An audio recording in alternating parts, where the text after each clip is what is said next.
Speaker. I also rise to support the report by the Committee on Lands, Physical Planning and Urban Development. Mr. Speaker, this report has come at the right time, where validation is ongoing in this county, Mr. Speaker. Mr. Speaker, terms of reference is very key in any endeavor, especially government projects.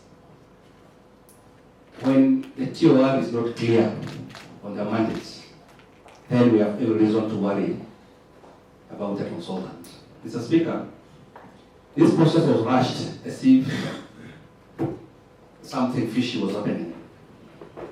And therefore, Mr. Speaker, the committee led by Honorable Keekonyoike has done a perfect work to ensure that we protect our people, because the said consultant, Mr. Speaker, his shadow is still at large, especially on many of our rural urban centers, Mr. Speaker.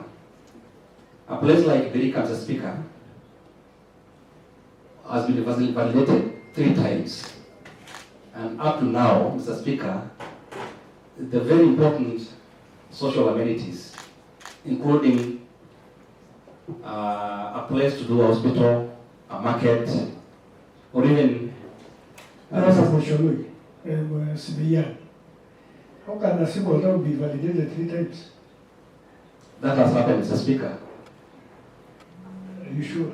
Yes, I'm representing those people. I know it has happened 3 times. 3 times? It's unfortunate. It's unheard of. Yes, and the state consultant was the one who was doing all this. And Mr. Speaker, from next week, Monday, Mr. Speaker, 2 of my urban centers are going to be validated.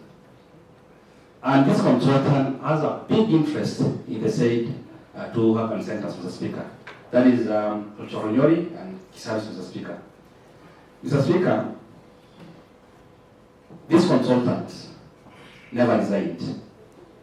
I think the Hansard in this house must have captured him on the floor of this house.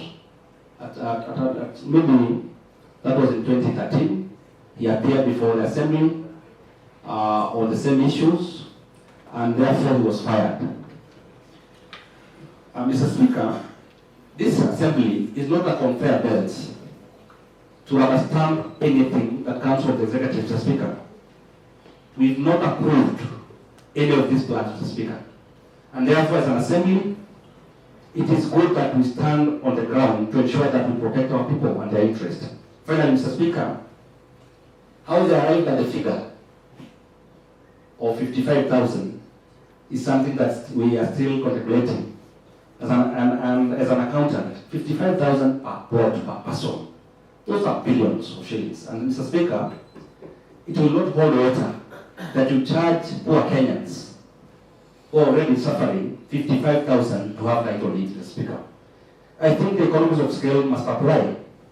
That the bigger the work, the smaller the amount that they are supposed to pay. And therefore, Mr. Speaker, it is not reasonable to charge people 55,000.